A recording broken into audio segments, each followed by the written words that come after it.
How to fix screen turned off when WhatsApp audio played. Hello everyone, welcome back to another quick tutorial. In today's video, I'll be taking you through a step-by-step process on how you can fix your problem when you play WhatsApp audio, your screen turns off. But before getting started, be sure to like the video and hit the subscribe button as well. So the very first thing you want to do is check if your WhatsApp is up to date.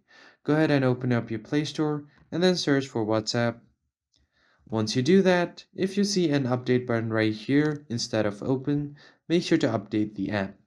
But if your app is up to date and you're still facing the problem, you want to head over to your app info and then make sure that your storage cache are cleared. Go ahead and clear cache first and then head over to permissions. Make sure the audio microphone and audio music permissions is turned on. And once you do that, you can just go ahead and force stop the app, which will restrict all of the background activity and completely stop the app. And after doing this, just give your phone a quick restart and your problem should be fixed.